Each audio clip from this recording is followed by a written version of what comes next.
மரியாதைக்குரிய முதல் அமைச்சர் ஸ்ரீ எடப்பாடி கே பழனிசாமி அவர்களே,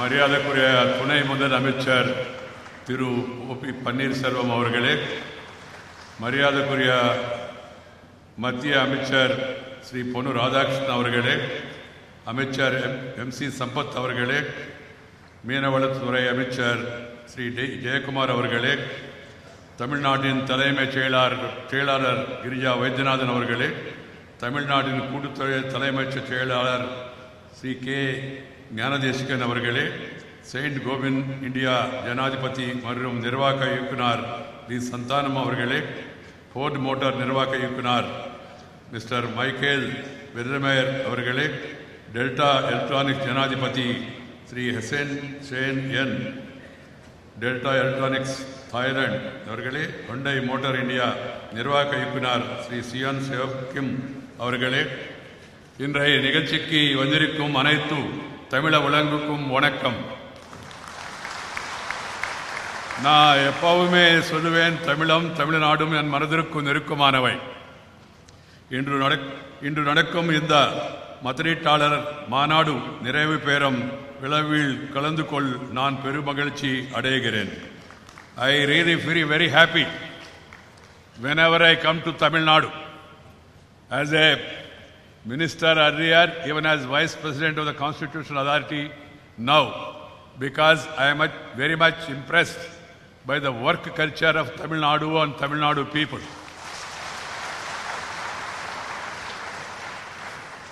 Tamil Nadu is one of the most beautiful states in the country. It has all connectivity. You have air connectivity anywhere to anywhere. You have rail connectivity anywhere to anywhere. You have road connectivity anywhere to anywhere. You have port connectivity anywhere to anywhere. This is the only state, very important state that way, where you can reach without any problem, without the need to change or wait. So that is the advantage of Tamil Nadu. And secondly, Tamil Nadu has got the skilled manpower, technicians, English-speaking people, hard-working people. It's all abundantly available in Tamil Nadu. Then you also have now technology, IT, that makes Tamil Nadu really beauty and duty coming together becomes mighty. That's why Tamil Nadu is very attractive. I am very happy that the Honorable Chief Minister told me that more than 3 lakh crore investments have been promised in this Global Investors Meet. And I compliment all the investors who have come here. You invest and you get harvest also. There is no problem on that. Provided you follow the rules. You follow the rules of the game. This is a very good state. And my dear friends who have come from different parts of the globe and also different parts of India, I can assure you that your investments will be very useful and also purposeful. India is on the move. Even when the global economy is slowing down, you might have seen today's newspapers. United Nations report says global economy will grow around 3%. And you go through the World Economic Forum, World Bank, ADB, report of all people, India is growing at 7.3, 7.5, 7.9 in the coming years. India, on the reforms front, the Prime Minister gave a 3-line advice. He said, reform, perform and transform. Transform the nation. Nation includes all states, including Tamil Nadu. So, there is every possibility that you get good returns. And then, as far as India is concerned, we believe that the entire world must prosper. Our Indian philosophy is Vasudhaika Kutumbakam. The entire world is one family. That is the philosophy. Sarve Jana Sukhino Bhavantu. Entire humanity should be happy and prosperous. India once upon a time was known as Viswa Guru, knowledge center for the world. India's GDP was very high before the colonial rule, but India never attacked any country because we believe in Sarve Jana Sukhino Bhavantu Vasudhaika Kutumbakam. So be assured that India's growth will be helpful for the world growth and peace and harmony. That is the specialty of this country. So I extend my greetings and good wishes to all the delegates. I would like to compliment, congratulate the Chief Minister, the Deputy Chief Minister, and the government of Tamil Nadu and all the ministers and other important functionaries of the government who are all sitting here for this achievement of a successful global investors meet. And I hope all the promises made, they will be taken forward. I was suggesting to the Chief Minister, anyhow you have a good bureaucracy, you have a good work culture, whoever is investing, appoint one person who will be liaising with them and address their problems so that there can be single window clearance. That will really help the matters. Events like this provide an ideal platform to showcase the strength of a state and the myriad of opportunities that offers to investors. The growth trajectory of Indian economy is now being reshaped by youth. My dear friends, delegates from different countries who have come here, for your information, India is having a demographic dividend. 65% of the Indian population is below 35 years. We are a young nation. We have an aspirational India.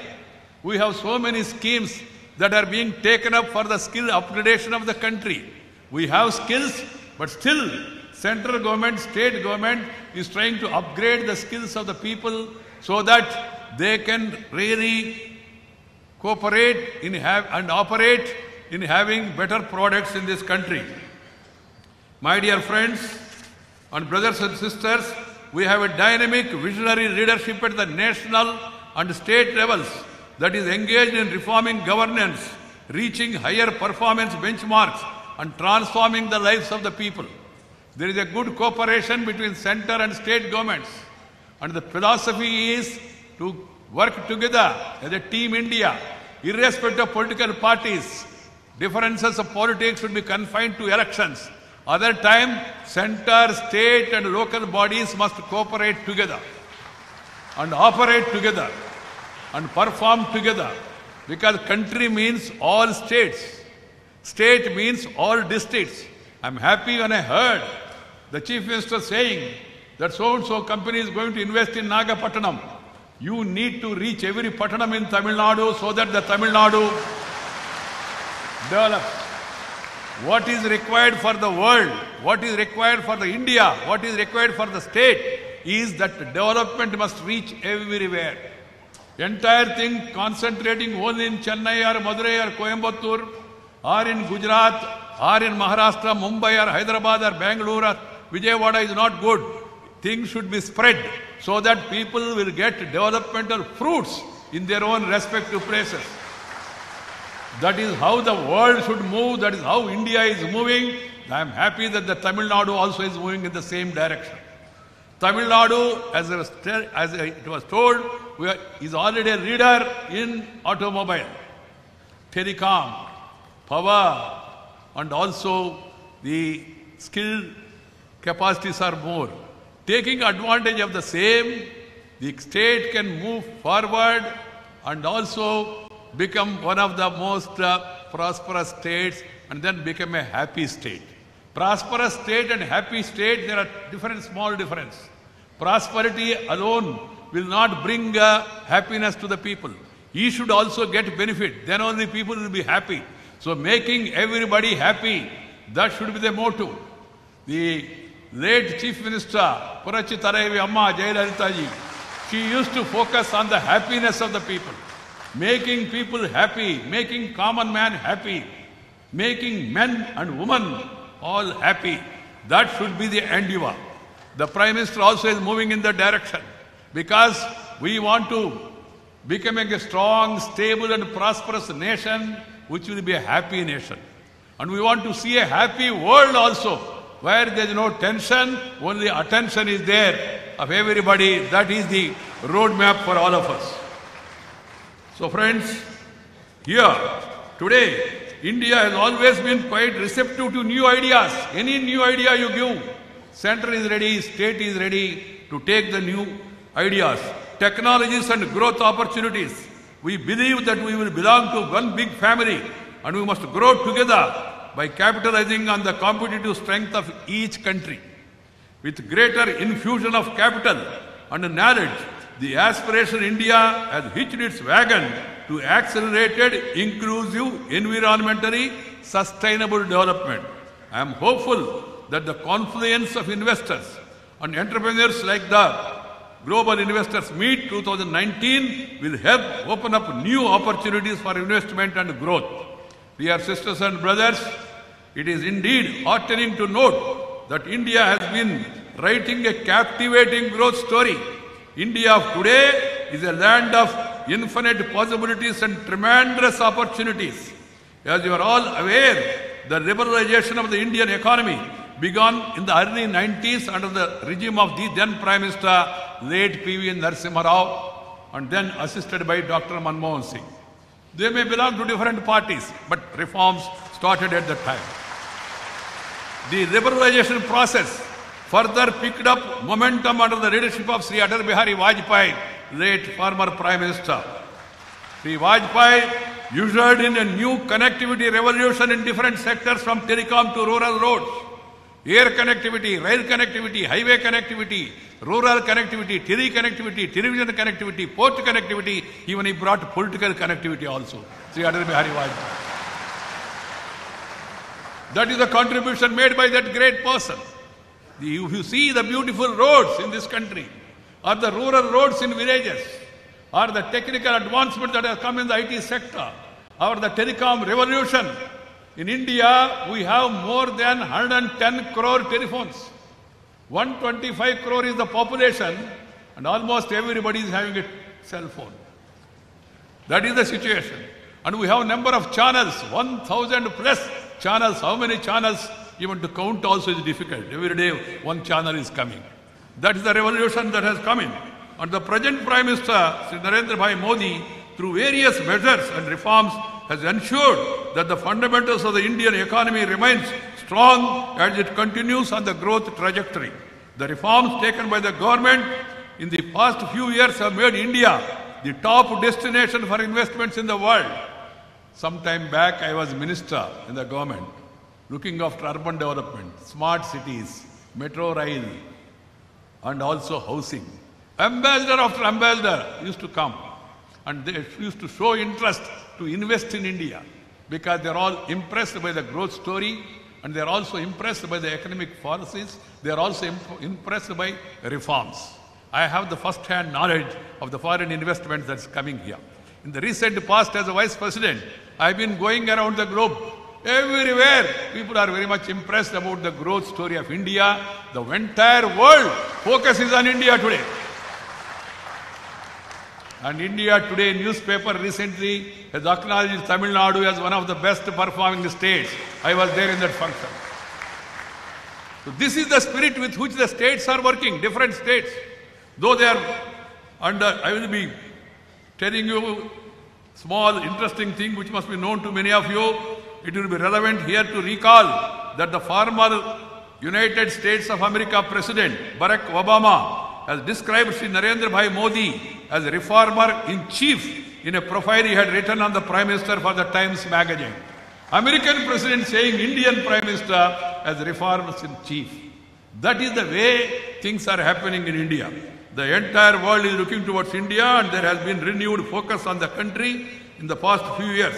India achieved a GDP growth rate of 7.6% in the first half of 2018-19.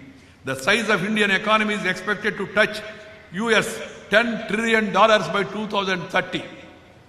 Dr. Raghurama Rajan, former Governor Reserve Bank, said recently, India will become bigger than China, eventually as later would slow down, whereas the farmer would continue to grow. India will be in better position to create infrastructure in the region. This is what he is saying. Measures like demonetization, GST, goods service tax, is the biggest transformation of the world, I can tell you, because it is going to bring a sea change. There were problems initially. Any reform, for that matter, there will be initial problems. Temporary pain for long-term gain. That is the experience. Now, you will see in the coming days, the entire world is going to take a clue from the GST experiment so that there is no pilferage, there is no leakage, and there is no waiting, and things move in steady manner, and a lot of people come under the tax net. Everybody pay the tax, and everything is going to be made online so that you need not stand in line. That is going to be the line of the country of India. So there is no need to stand in line. You apply, you will get reply. That will be that is the future. That is the future.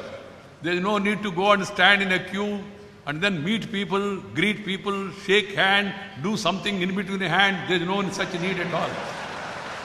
The aim of the government, present reforms, is ultimately center or state.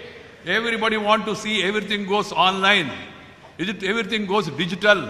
For information, 250,000 villages of India, they are all going to be reached by digital optic lines.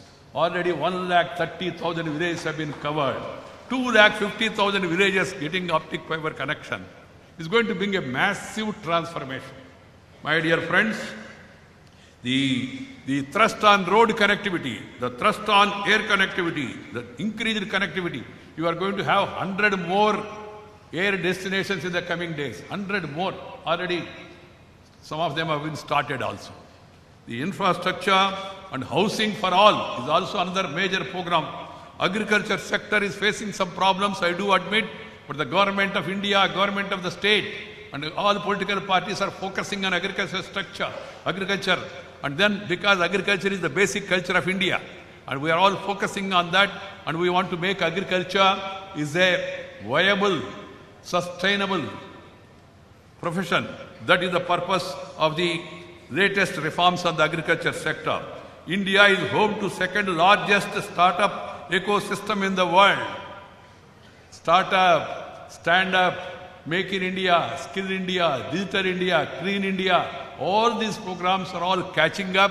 The mood of the nation is changing and the people's mindset also is changing, and all these activities including Clean India, Swachha Bharat. Swachha Bharat is for your body, not because of Modi. Modi is the Prime Minister, but it's for our body. If you are a healthy nation, you can become a wealthy nation.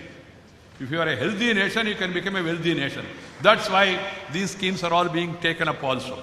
And also for ending the gender discrimination, Beti Bachao, Beti Padhao, encouraging the girl child and also educating her is also top priority of the government and the state government, central government. So India is expected to emerge as the third largest consumer market, just behind United States and China. The World Economic Forum said in a report titled Future of Consumption in Fast Growth Consumer Market in India. 1 week back that report has come. The success of the government policies is further reaffirmed when international organizations of great repute such as the World Bank and the IMF applaud India's resilient and stable growth and term India as the fastest growing emerging economy in the world. Geeta Gopinath, the chief economist of International Monetary Fund, in an interview to Economic Times the other day, said, I quote, India remains one of the fastest growing large economies of the world, and it is one of the few countries for which our estimates actually point to increase in the growth rate for 2019. This is ample indication of the growth that is taking place in the country. The World Bank in its latest forecast has said that India will continue to be the fastest growing major economy in the world. It said that GDP is expected to grow at 7.3% this fiscal year and 7.5% next following 2 years. And according to the World Economic Situation Prospects, WESP, India will continue to remain the world's fastest growing large economy in 2019 as well as 2020, much ahead of China, according to recent World Economic Situation Prospects 2019 report of the United Nations. It is also said the GDP is expected to accelerate to 7.6% in 2019 and 20. 2018 was replete with external vulnerabilities. Oil prices were on the rise. Economies were veering towards protectionism and trade wars were brewing between major global trading partners. Yet, India managed to maintain its steady course. One of the reasons for this stability was the robustness of Indian institutions. Being a vibrant, functioning democracy for the last 70 years, we are the largest parliamentary democracy in the world. India has the advantage of an institutional structure whose rights run deep, wide. So, doing business in India has now become much cheaper and faster through GST and other tax reforms and through digital process, single point interface and single window clearance. Moody's, the renowned sovereign rating agency, lauded reforms such as goods and service tax and demonetization for their potential to reduce informality in the economy. The leverage of information technology through mission mode projects like Digital India has simplified many complicated multi-layered procedures. As a result, India has recorded a jump of 23 positions and placed now at 77th rank among world 190 countries assessed by the World Bank, and the Prime Minister said he wants to bring it to 50. That is the target of the government of India. India is among top 3 countries wherein the trust of the government remains high. See the yesterday's newspapers. Edelman Trust Barometer Global Report for 2019 released at Davos day before yesterday has said the trust in institutions in India rose by 4 points to 72. Dear delegates, it is a matter of great satisfaction that many of the global corporate giants, some of whom are present here today, are now actively looking for investment opportunities in India. With renewed optimism and enthusiasm encouraged by India's vast market of more than 1 billion consumers, increasing purchasing power, rapidly unfolding technology, scenario and cheaper labor market, with great thrust on building industrial corridors, smart cities and housing for all, the government aims to assure holistic development of the nation. The corridors would promote integrated development and create an enabling atmosphere for industrial development, thus taking full advantage of the possibilities of Industrial Revolution 4.0. Backed by strong democracy and partnership, India is all set to become one of the top 3 economies of the world in the coming 10 years. A major threat, I want to tell 1 or 2 important things, though may not be connected directly with this. One is a major threat to world economy is the rising inequality in the entire world, which is not good for the world. We must try to bring down the inequalities, economic inequalities, regional inequalities, social inequalities. All policies of all governments across the world, across the globe, must aim to reduce inequalities. Indian government, Indian states are moving in that direction. The second thing is, the World Economic Forum said inequality is getting so bad that it is threatening the very foundation of economic growth. That is what the report says. This worries policymakers everywhere for good reason. Research at the IMF and elsewhere makes it clear persistent lack of inclusion, defined as broadly shared benefits and opportunities for economic growth, can fray social cohesion and undermine the sustainability of growth itself. So there is every need to bridge this. The second, the entire world, the Sustainable Development Goals 2030 also emphasizes the need for nations to focus more on equitable economic growth and to reduce inequalities and reach out to those populations who have been left out of the developmental process. That's why Indian government says, Sabka Saath, Sabka Vikas. Assistance to everyone, development of each individual, that is the policy.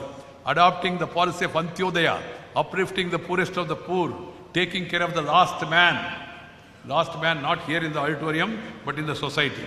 That should be the approach of every country. The second one, the threat to the world order is terror. Terror is increasing. Terror has no religion. Unfortunately, some people are linking religion with terror. No religion approves terror, but terrorists are trying to misuse religion. The world must be active, come together to put an end to this terrorism through united efforts. That is the second challenge. The third challenge is environmental degradation. You are all seeing what is happening to the world community. We have played with the nature, and nature is playing with us. So we have to go back to our nature. That's why I say love and live with the nature. Nature, culture, together for a better future. That should be our approach of all people. Nature, culture, together for a better future. We must take care of the nature so that the climate change can be taken care. I'm happy that the Prime Minister along with the French leaders have taken initiative for the Solar Alliance, and country after country is joining the Solar Alliance. That is also a good thing. This is another one. And the third one is about the black money. Is also a menace for the economic order of the world community. So all countries must come together, understand each other's problems, and exchange information about the black money that is holed up in their countries through other accounts. The information should be shared. And thirdly, some people loot here, cheat here, and run away to other country, do cheating there, and come back here to this country. There must be extradition treaty between all the countries to take care of such people. Businessmen, by and large, they try to be honest, but there are some black sheep. Because of them, the entire business community is getting bad name. So the industry, the business community must also see to it that ethics are maintained, values are maintained, so that there is social order and there is receptivity among the world nations. These are some of the challenges that are there. They are not confined to this country or that country. Our Prime Minister, Modi, and the country and Parliament, we have taken a lot of measures. Lot of registrations also have been taken up. The Prime Minister has taken a scheme called as Jana Dhana Yojana. 36 crore people have opened bank account. 36 crore people in India. It's not an ordinary thing. I think nowhere in the world 36 crore bank accounts are there. Common man also are getting bank accounts. Saubhagya, Ujjwala, every poor woman is given LPG connection for cooking gas. These such are measures which will really take care of the inclusive growth. So we must all think in terms of an equitable economic growth. Our ultimate goal should be to achieve long-lasting development. The efficient functioning of any economy depends upon efficient dispute settlements and time-bound contract enforcement. I am glad alternative dispute resolution mechanism and tribunals are being strengthened. My dear brothers and sisters, Tamil Nadu is supremely rich in cultural heritage. You visit Tamil Nadu, you see the temples, you see the architecture, you see the beauty of the countryside. You will find amazing and you will be mesmerized. The Tamil Nadu is one of the oldest civilizations of the world. Tamil Nadu has been home to great kings, talented writers, gifted poets, and prolific builders. Much has been said and written about the Tamil people's illustriousness, entrepreneurship, and creativity. It's a place that is close to my heart also as well. I'm very happy that Tamil Nadu is one of the best performing states in India and has emerged as one of the most sought after investment destinations. I'm glad to know that this global investors meet has attracted more than 3 lakhs plus substantial investments in manufacturing, infrastructure and services. It's worth noting that the Niti Aayog, earlier Planning Commission, has ranked Tamil Nadu as one of the front runners in India on many socio-economic parameters. That is really laudable. Tamil Nadu has emerged as a leader in the manufacture of automobiles, components, electronic hardware, textiles, leather products and renewable energy apart from software development and IT-enabled services. It has also become the 3rd largest exporting state in India. 3rd largest exporting state. I extend hearty congratulations to the people of Tamil Nadu and the government of Tamil Nadu for the dedication and hard work. India being a federal polity, center and states must work together so that the momentum of this growth can be taken forward. We also need to create a more peaceful world, and that is the foundation of a prosperous world. If you have tension, you cannot have attention. Peace is the prerequisite for progress. So keeping that in mind, we should have harmonious relationship, and I would urge each one of you to focus on challenging greater investments and launch innovative projects and practice that can address the livelihood concerns of our large farming community. I hope you will strive to build during this event as a later also meaningful, mutually beneficial, long-lasting relationship founded on trust and friendship. As our Prime Minister has often said, India is now ready for business as never before. I welcome each and every one of you to seize this moment and invest in India and invest in Tamil Nadu in particular. I am sure it will be truly rewarding for you as well as for us. Sahaviryam karavavahai. Let us grow together, as the ancient Indian sages have said, and transform the lives of the people for the better. Thank you very much. Namaskar. Jai Hind. Nandri. Vanakkam.